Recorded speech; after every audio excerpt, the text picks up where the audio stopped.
بسم اللہ الرحمن الرحیم. السلام علیکم ناظرین.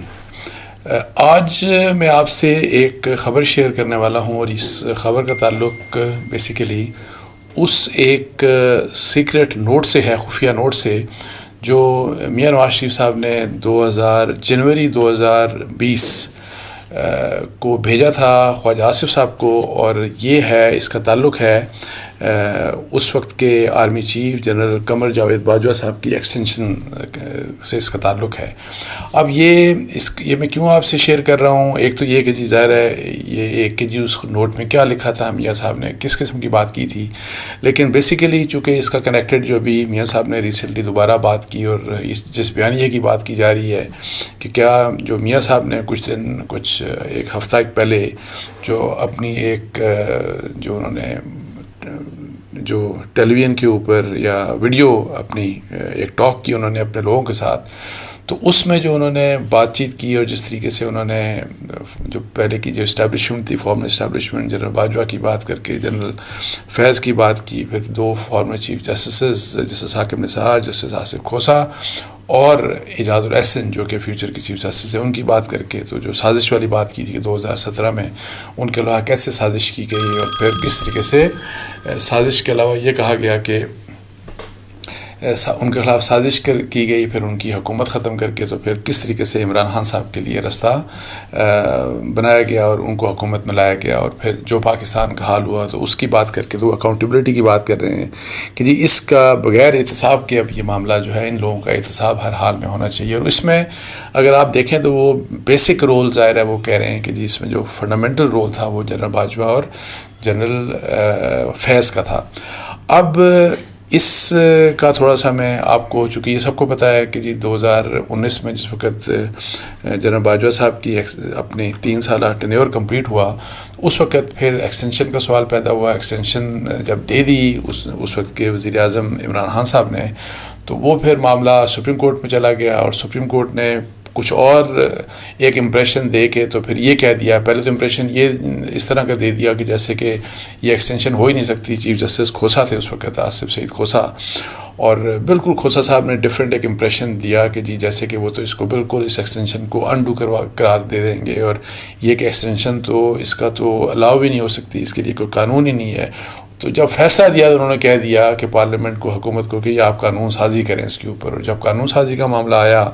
تو وہ میرا ہے جنوری 2 کی بات ہے یا 3 کی بات ہے کہ جب قانون پیش کیا گیا، تو اس موقع کے اوپر جب یہ بات ہو گئی، فیصلہ ہو گیا کہ قانون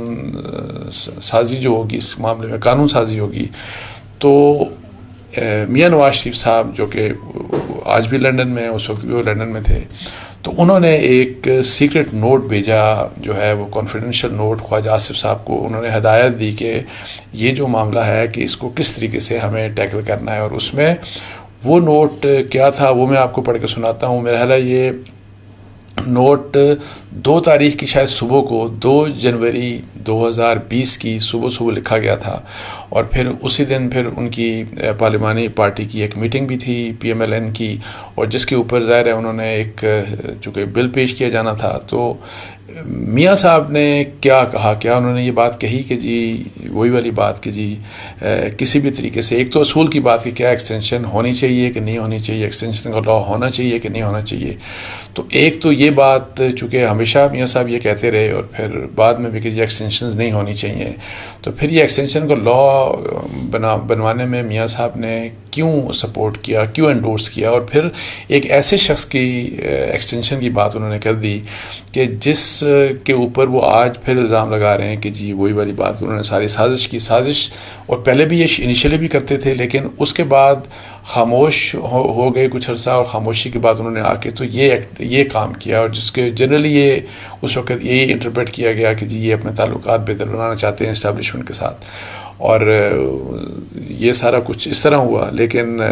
یہ ہے کہ جی انیشلی کیا ہوا، پھر آپ نے 2019 میں کیا، اور پھر آج پھر آپ وہ سٹانس لے رہے ہیں جو کہ 2019 یا یہی والی جو میں رجسٹریشن کی بات کروں جنوری 2020 کی جو قانون سازی تھی، جس میں پورا کردار تھا اور انکنڈیشنل جس میں سپورٹ کیا PMLN نے اس وقت کی حکومت کو، اور پیس پارٹی نے بھی سپورٹ کیا. تو اس لحاظ سے یہ ہے کہ جی جب اس کو مکمل سپورٹ کیا گیا تو پھر سازش تو اس سے پہلے ہوئی تھی، تو پھر اس کے بعد آپ دوبارہ سازش کی بات آپ کیسے کر سکتے ہیں ایک ایسے شخص کے بارے میں جس نے آپ کے خلاف سازش کی بقول آپ کی، اور پھر آپ نے اس کو ان کو پھر ایکسٹینشن بھی دے دی. اچھا، اب یہ جو خفیہ جو لیٹر ہے اس میں کیا تھا، اس میں کیا بات کی گئی تھی نوٹ میں جو، اچھا اس میں آپ کو بتا دوں کہ میں ابھی پڑھ دیتا ہوں اس کو، لیکن اس کو جب آپ دیکھیں گے تو اس میں ایک تو بات وہ یہی کہہ رہے ہیں کہ جی اس کو مثبت انداز میں اس لیجسلیشن کو دیکھا جائے، اور پھر ان کو اگر اعتراض تھا تو وہ یہ تھا کہ صرف 24 یا 48 گھنٹوں میں یہ قانون نہیں بننا چاہیے. ایسا نظر نہیں آنا چاہیے کہ جیسے پارلیمنٹ ربر سٹیمپ ہے، آپ ایک ٹائم لیں اور تقریباً انہوں نے کوئی 10-15 دن کا ایک پورا طریقہ کار بتایا جو میں آپ کو ابھی پڑھ کے سناؤں گا کہ جس میں کہ جی اس طرح سے قانون سازی کریں یہ، اور لیکن یہ مخالفت نہیں تھی اس میں ایک سٹل اپروول تھا کہ جی آپ اس کو اپروو کر دیں. لیکن انٹرسٹنگ بات یہ ہے کہ انہوں نے جو ٹائم لائن دی تھی، فرض کریں انہوں نے 12-14 دن کا ٹائم دیا تھا کہ جی 12-14 دن کے اندر یہ لیجسلیشن پاس ہوتی ہوئی نظر آنی چاہیے، تو اس کو بھی اس طرح نہیں کیا گیا، وہ جلدی میں پاس کی گئی. اس کو مطلب ہے کہ بہت سے لوگوں نے کہا بلڈوز کی گئی، اور جب اس کو بلڈوز کیا گیا تو اس کے باوجود نون لیگ نے اس کو مکمل طور کے اوپر نیشنل اسمبلی میں بھی سپورٹ کیا اور اس کو مکمل طور کے اوپر سینٹ میں بھی سپورٹ کیا. اب یہ ہے کہ جی اس نوٹ میں کیا لکھا تھا. محترم خواجہ صاحب، مجھے امید ہے کہ آپ خیریت سے ہوں گے. مجھے آپ کا پیغام موصول ہوا کہ حکومت نے وقت میں 24 گھنٹے کی توسیع پر اتفاق کیا، یعنی لیجسلیشن کی 24 گھنٹے کے اندر پیش کر دی جائے گی. بیجا جلد بازی یا قواعد و ضوابط کو بلڈوز کرنا کسی بھی فریق کے مفاد میں نہیں.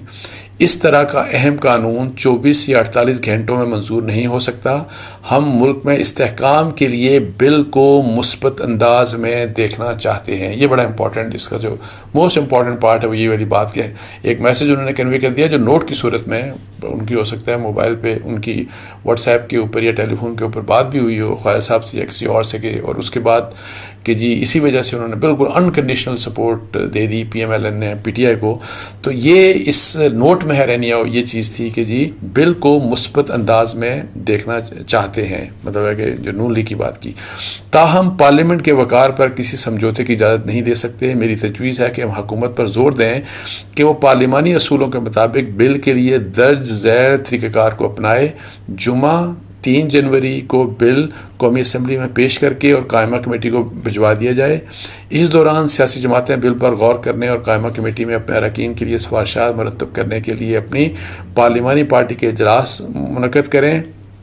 منگل 7 جنوری اور بدھ 8 جنوری قائمہ کمیٹی بل پر غور کرے اور رپورٹ قومی اسمبلی کو بھیجے. جمعرات 9 جنوری اور جمعہ 10 جنوری قومی اسمبلی بل پر غور کرے، بحث کرے اور ووٹنگ کرے، اور پھر بل کو سینٹ بھیج دیا جائے. پیر 13 جنوری سینٹ اس بل پر غور کے لیے اپنی قائمہ کمیٹی کو بھیجے. بدھ 15 جنوری سینٹ میں بل پر غور،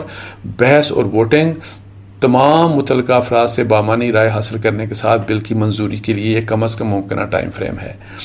ہمیں اس حقیقت کا بھی ادراک ہونا چاہیے کہ پارلیمنٹ کی اس قدر یہ میاں صاحب پھر اس کے بعد دیکھ رہے ہیں یہ ٹائمنگ بتا کے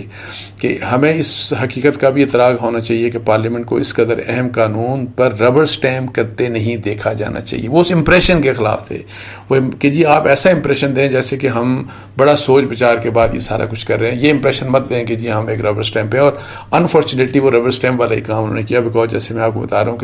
کہ وہ یہ کام سارا پھر 3-4-5 دنوں میں سارا کچھ کروا دیا گیا، اور میاں صاحب نے جو لکھا اس کے مطابق کچھ بھی نہیں ہوا. حکومت کی طرف سے بل پیش کرنے سے پہلے یہ پھر آگے پھر ایک اور ہدایت دی گئی ہے کہ حکومت کی طرف سے بل پیش کرنے سے پہلے کل پارلیمانی پارٹی کا اجلاس منعقد کریں. یہ خواجہ آصف کو کہا جا رہا ہے، یعنی کہ پی ایم ایل این کی پارلیمانی پارٹی کا، اور انہیں پڑھ کر سنائیں یہ والی بات، اور یہ ہدایات قومی اسمبلی اور سینٹ میں تمام معزز پارٹی ممبران کو جاری کریں. سلام محمد نواز شریف. اچھا اب یہ بات آپ دیکھیں کہ اس میں یہ بات کی، اور اسی دن پھر جنوری 2 کی بات ہے 2 تاریخ کی کہ پھر پارلیمانی پارٹی کی کمیٹی کا میٹنگ ان کا اجلاس ہوتا ہے، اور پارلیمانی پارٹی کے اجلاس کے بعد فوری یہ اناؤنس کرتے ہیں، پھر پی ایم ایل این نے اناؤنس کر دیا کہ ہم اس کیس میں ملکی مفاد کی خاطر جو بھی وہ الفاظ استعمال ہوتے ہیں واٹ ایور کہ ہم اس بل کو انکنڈیشنل سپورٹ کریں گے، انکنڈیشنل غیر مشروط انداز میں سپورٹ کریں گے. اچھا اس خط کا ہے لوگوں کو زیادہ پتہ نہیں تھا. پھر پی ایم ایل اے کے اندر کہ جی کچھ لوگوں نے یہ کہا کہ جی یہ سارا کچھ خواجہ آصف نے اپنی طرف سے کر دیا ہے، اور یہ امپریشن دینے کی بات کی کہ میاں صاحب کو تو پتہ ہی نہیں تھا، میاں صاحب نے تو کوئی اس قسم کا مطلب ہے کہ میاں صاحب کو بائی پاس کیا گیا خود ہی مطلب ہے کر کے. تو لیکن میاں صاحب کی طرف سے کوئی کلیریفیکیشن نہیں آیا کہ نہیں میں نے اس طرح کی بات نہیں، لیکن یہ امپریشن دیا جانے لگا کہ میاں صاحب کا اس میں کسی قسم کا کوئی کردار نہیں تھا، جبکہ یہ میں آپ کو بتا رہا ہوں. اور پھر ظاہر ہے بعد میں پھر یہ بات بھی کلیئر ہو گئی کہ جو بھی کچھ ہوا وہ میاں صاحب کی منظوری کے ساتھ ہوا اور میاں صاحب کی ہدایات کے مطابق ہوا. سو یہ دیکھیں جب اس طرح کا جب کردار ہو، فرض کریں کہ جی آپ ایک ٹائم کے اوپر اسٹیبلشمنٹ کو کہتے ہیں کہ جی آپ نے پالیٹکس میں انٹرفیئر کیا، آپ نے میری حکومت ختم کی، یہ سب کچھ، اور پھر آپ دیکھیں کہ اس شخص کو جس کے بارے میں اب آپ پھر احتساب کی بات کریں تو ان کو کس وجہ سے کوئی مجھے مطلب منطق بتا دیں کہ جس کی وجہ سے پھر جنرل باجوہ کو ایکسٹینشن دینے کا جواز ہو پی ایم ایل این کے لیے. اور اس وقت ان کو بھئی آپ ایبسٹین کر دیتے، آپ کہتے ہیں ہم ووٹ ہی نہیں ڈالنے آئیں گے. کم از کم اس سے تو اچھا ایک stance J U I F کا تھا مولانا فضل الرحمان کا، اور پھر جماعت اسلامی کا. شاید یہ دو پارٹیاں ایسی تھی جنہوں نے کہا کہ ہم اس کو ووٹ نہیں کریں گے. تو یہ ہے کہ جی یہ ہمارا ایک بڑا اہم مسئلہ ہے کہ جس میں جس وقت سوٹ کرتا ہے ہمارے پولیٹیکل لیڈرز کو، ہمارے پولیٹیکل پارٹیز کو، وہ اسٹیبلشمنٹ کے ساتھ مل جاتے ہیں. جس وقت سوٹ نہیں کرتا وہ اسٹیبلشمنٹ سے مطلب ہے کہ دور ہونے کا ایک بتاتے ہیں، ایک امپریشن دیتے ہیں. لیکن کوشش سب کی یہ ہوتی ہے کہ ہمارے ساتھ اسٹیبلشمنٹ ہمارے ساتھ ہی بہت خوش ہو اور ہمارے مخالف کے ساتھ اس کا تعلق اچھا نہ ہو. یہ ہمیشہ کبھی بے شک پی ٹی آئی ہو، پیپلز پارٹی ہو، پی ایم ایل این ہو، یہ ایک کوشش ہمیشہ رہتی ہے. اور پھر دیکھیں پھر یہ بات ہوئی، اور پھر آپ دیکھیں کہ senator P M L N کے ہی سینیٹر مشاہد حسین سید صاحب نے کوئی ایک دو دن پہلے ایک انٹرویو دیا، اور اس انٹرویو میں انہوں نے کیا بات کی. اس انٹرویو میں انہوں نے صرف یہ بات نہیں کی بلکہ انہوں نے یہ کہا کہ اپریل 2022 میں جس وقت عمران خان صاحب کی حکومت گئی تو وہ اسٹیبلشمنٹ کی خواہش کے مطابق گئی اور اس کی انوالومنٹ سے گئی. اور اب میں صرف آپ کو اتنا بتا دوں کہ میں اس پہ بہت پہلے بھی بات کر چکا ہوں، میں پڑھ کے سنا بھی چکا ہوں کہ میرا خیال 15 فروری 2022 اور 17 فروری 2022 ایک دن میری ایک خبر چھپی اور ایک دن میرا ایک کالم چھپا. کالم جنگ میں تھا جس میں یہ لکھا تھا کہ سیاستدان ایک بار پھر استعمال ہو رہے ہیں. اور سیاستدان جن کا میں نے نام لکھا ہوا تھا اس میں میاں نواز شریف، میاں شہباز شریف، آصف زرداری، مولانا فضل الرحمان، اور یہ ان لوگوں کے نام لکھے ہوئے تھے. اور یہ لکھ کے تو میں نے یہ کہا تھا کہ جی یہ جو کہ جی میں نے ایک سورس کے حوالے سے کہا تھا کہ جی یہ سب کچھ جو ہو رہا ہے نا جو عمران خان صاحب کی حکومت کے اگینسٹ، یہ کسی اشارے کے اوپر ہو رہا ہے، یہ کسی لنک کی وجہ سے ہو رہا ہے. یہ ایسے نہیں ہے کہ یہ بالکل نیچرل ہو. اور وہ چونکہ سورس نے مجھے بتایا تھا، پی ایم ایل این کے بہت اہم سورس ہیں یہ بات بتائی تھی. تو یہ ہے کہ جی جب پھر وہ والا کردار 2017 میں آپ کیا کہتے رہے، 18 میں کیا کہتے رہے، پھر 19 اور 20 میں آپ نے یہ کیا کیا، اور پھر آپ نے 22 میں کیا کیا. سو یہ جو انفارچونیٹ جو پارٹ ہماری میں جو کہہ رہا ہوں کہ ہمارے پولیٹیشنز کا ہے کہ وہ خود سے اس بیساکھی جو اسٹیبلشمنٹ کی بات کریں یا سہارا واٹ ایور جو بھی ہے، اس سہارے کو اپنے آپ سے وہ جدا نہیں کرنا چاہتے، اور اس کا ہر حال میں وہ اس کی بلیسنگز میں ہی وہ رہنا چاہتے ہیں، اور کہتے ہیں کہ اسی کی بلیسنگ کے ساتھ ہی ہماری سیاست چل سکتی ہے اور چلے گی. اور پھر دیکھیں کیا ہوتا ہے کہ کبھی مشکلات ہوتی ہیں کسی ایک پارٹی کے لیے، کسی ایک لیڈر کے لیے، پھر ٹائم بدلتا ہے تو وہ لاڈلے بن جاتے ہیں اور دوسروں کے لیے مشکلات سٹارٹ ہو جاتی ہیں. اور پھر ٹائم بدلتا ہے تو وہ پھر جن کے اوپر مشکل ہوتی ہے وہ لاڈلے بن جاتے ہیں، اور دوسرے جو ہیں ان کے وہ زیر تاب آ جاتے ہیں. یہ انفارچونیٹ ہماری ایک پالیٹکس کا ایک ایسی چیز ہے کہ جو کہ ختم ہونے کا نام نہیں لے رہی. تو اس کے ساتھ ہی مجھے اجازت دیجیے. جزاک اللہ. السلام علیکم و رحمۃ اللہ.